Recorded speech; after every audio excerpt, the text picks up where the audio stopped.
Well, some customization is better than no customization at all, I guess, right? Nice to see some bumper options for this 2011 BMW 1 Series M Coupe, which is the car we're going to be driving and talking about today. This thing comes with an inline-6 twin-turbo motor, which actually sounds pretty cool, and this is a kind of unique BMW in my eyes. It's one that looks a lot different than most of them. It's a little two-door coupe, and, you know, it's kind of fun to drive just because of how tiny it is. It really looks small and feels small, and it still weighs almost 3,300 pounds, which is about average for most cars, I would say, in this game.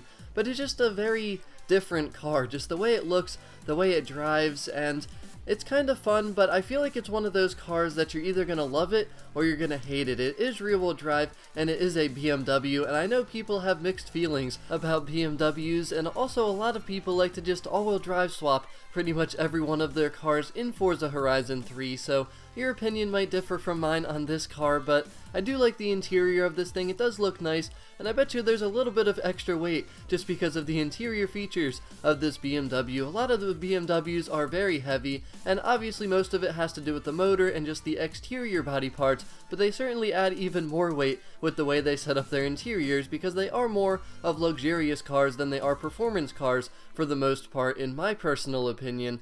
But this thing's performance is pretty decent in Forza Horizon 3. It's near the bottom of the A class, has a top speed of just about 180 miles per hour, and as you can see, it does have a 6-speed transmission, but you're pretty much only going to be using 5 of those 6 gears, so the launch on this thing is okay. You do get wheel spin, but it launches pretty quickly, and your grip is perfect once you hit second gear, but going around turns you definitely need a lot of throttle control to control the grip and to make sure this thing doesn't spin out and lose traction too much. So that's one thing some people might not like about it, is it does take a little bit more control than most other rear-wheel drive cars that are in the A class, but this thing is just a lot of fun to drive because it has really good handling. The maneuverability of this thing is very good, it feels very agile, and like I said, it just feels small, and for some reason it feels very fun because of that. The braking really isn't all that great on this car. That's one thing that isn't superior, but it's not awful. I mean, it's just average, I guess, and the acceleration does feel pretty decent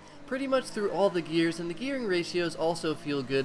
The car shifts pretty quickly, so overall, like I said, it's fun to drive.